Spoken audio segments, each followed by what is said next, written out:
Coming up in the Bahamas tonight, civil servants expect a pay increase. Prime Minister Ingram announces when. Customs officers walk off the job, find out what they wanted resolved this time. And the son of a former late Governor General goes missing. All those stories and more coming up in the Bahamas tonight.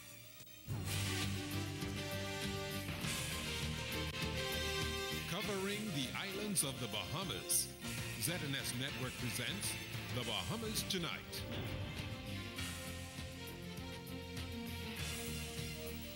Good evening and welcome to the Bahamas Tonight, the National Report. I'm Keishla Adderley. Thanks for joining us. Topping the news tonight, a salary increase is on the way for civil servants. The increases will come into effect in 2013 to compensate for increases to NIB contributions which came into effect this year. The announcement from Prime Minister Ingram in Parliament last night as the House passed a number of resolutions in its final session of the year. The National Insurance Board, we previously agreed that public servants will pay national insurance contributions on the same wage level as everybody else in the society as of July 2011. In view of the current fiscal situation, the government's inability to give public servants an increase in pay, we are proposing to extend the period from July 2011 to July 2013, as we believe within a 2-year period the government may well be in a position to afford to give the public servants a raise to be able to accommodate this increased contribution to the National Insurance Board. The Prime Minister also announced to House members that more civil servants will be added to the nearly 17,000 persons already covered by the NIB prescription drug plan.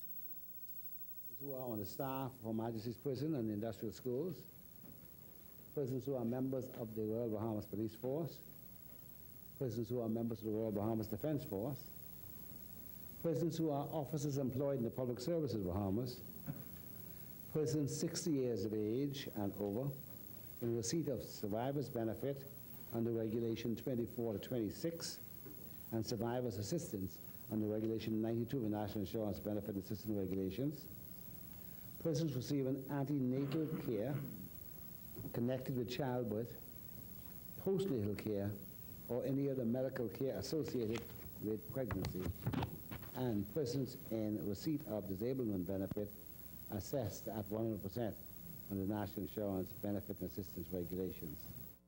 The Prime Minister, during his closing address in the House, reiterated the position that he's taken that not all members of the House under the governing Free National Movement will be asked to contest seats in the upcoming election. Janea Noel Ferguson reports.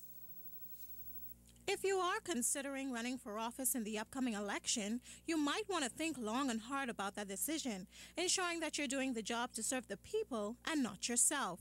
So says the nation's leader as he spoke at the last session of the House of Assembly for the year. It is a sad recognition that we have now moved to a place in the Bahamas when many who seek to offer themselves for election to Parliament are motivated by a desire to achieve personal success and not by a dedication to service to others. That is the general public. Prime Minister Hubert Ingram made this charge Tuesday evening, stating that this is evident by recent moves by political aspirants. They come to the FNM, they don't get it, they go to the PLP, they don't get it, they go to the next party, etc. The Prime Minister said these type of persons are not motivated by a core value system. Those who seek office, he said, should see it as a duty to serve. Individuals should come to accept that not being elected or re-elected to Parliament will not be a disadvantage, that they can expect to be treated fairly whether in or out of office. You know, Mr. Speaker, it is very important for a democracy to have as its underpinning that if you get elected and you are diselected or unelected, that you can live in the society as any ordinary person.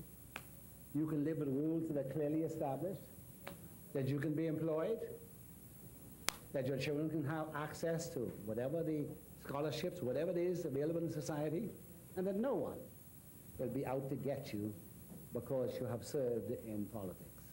The Prime Minister said that if we don't evolve to that level, members will continue to fight to remain in Parliament for fear of living out of the government. Janae Noel Ferguson, ZNS News. The government will borrow $81 million from the Inter-American Development Bank. The money will improve the operation of the Water and Sewage Corporation, starting with reducing the wastewater problem, which accounts for the loss of about 40% of the water supply. Here's Anthea Smith. The $81 million is for the New Providence water supply and sanitation system upgrade, which Environment Minister Dr. Earl DeVoe says will fix the unhealthy water and poor sanitation system here in New Providence. Improve the efficiency and quality of service in the provision of potable water to consumers. 2, address immediate problems of sanitation in New Providence. And 3, design a plan for the implementation of economic and environmental regulation for the production and delivery of potable water. DeVoe says the objectives are to reduce water losses, which now reportedly is a staggering 5 million gallons a day, strengthen the Water and Sewage Corporation, upgrade and rehabilitate selective sewage infrastructure, and improve the legal regulatory framework of the sector. The majority of the loan resources, $49 million, are directed at reducing non-revenue water, rehabilitating sewage plant infrastructure, and designing a master plan for wastewater treatment at approximately $15.5 million. And a further $5.5 million will be allocated for institutional strengthening of Water and Sewage Corporation to improve staff productivity and customer service. After this, DeVoe says it's expected that government will relinquish its role as economic regulator for water and sanitation. Tariff increases will then become the responsibility of ERCA. But Elizabeth MP Ryan Pinder wants to know why the government continues to borrow. Mr. Speaker, this government has committed to over $200 million in borrowed funds just to build roads. Committed more than $100 million for building power plants. And now they want to commit $80 million more for pipes at the expense of the advancement of Bahamians. Minister of State for the Environment Fenton Nemore responded this way. The loan itself is $81 million. But just from the water returns, Mr. Speaker, it is expected that the Water and Sewage Corporation will receive returns just from the water component of $85 million. In other words, it'll pay for itself. Anthea Smith, ZNS News. Former Housing Minister Kenneth Russell has defended the project proposal for Grand Bahama, which led to the conflict with the Prime Minister and ultimately ended his tenure in cabinet. Russell told our Clint Watson during an interview taped earlier this week that despite what's been suggested, he never breached cabinet privacy policies. Here's the final in a 3-part report on Russell's side of this controversial story. Again, it's a joke, man. To this. The project at the center of the controversy surrounding Kenneth Russell's firing from the cabinet was a touristic development designed to be the size of mega resorts like Kerzner and Bahamar, this time in East Grand Bahama. The employment for the hotel owner alone would have been 6,500 persons. That had nothing to do with retail stores, that had nothing to do with cruise port, that supposed to be there, nothing to do with the other amenities that was there. This is just his employees, would have been 6,500. So we've been looking at about 8,000 persons associated with working at this place on a 24-hour basis. And that would have taken up all the slack in Grand Bahama for the next 20 years. Russell says what sets the project apart from Bahamar, now under development, is that it was starting from the ground up. Remember, Bahama is 1.5, right? Billion. Bahama got to knock down how many buildings, how many hotels, how many, okay? This is 1.5 virgin land. We asked Russell why, in his opinion, was a project not approved. I have no idea why. We discussed it, and the Prime Minister mentioned, I think you got to ask him. The Prime Minister mentioned it the other day, yesterday in Grand Bahama. The government decided that it wasn't a viable project and it was rejected. But I thought that we could look at the problems the project had for rejection and try to get them to correct those problems and come back. Russell doesn't feel the project will have a second chance to come back to the table. I doubt if the FNM come back that they will revive this project. Is this the Sharp Rock investment? Yes, the Sharp Rock. However, they had requests because the port would not sell them the kind of property they wanted to go up East End, where there's more property than Dog. In a location that is similar to Sharp Rock. It's called Blackwood Point. Now, Russell, the former housing minister, was fired by Prime Minister Hubert Ingraham on December 9th for breaching cabinet policy and reportedly disclosing confidential information. The 58-year-old Grand Bahamian maintains he did not.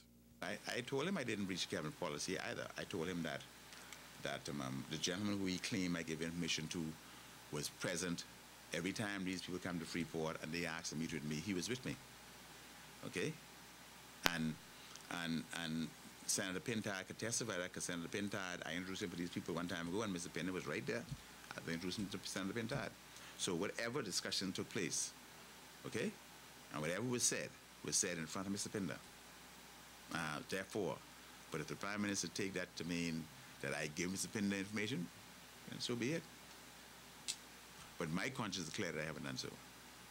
There's been a lot that's been reported, said, and implied. However, Russell maintains that he's willing to resolve and reconcile this issue with a man he once called friend. Clint Watson, ZNS News.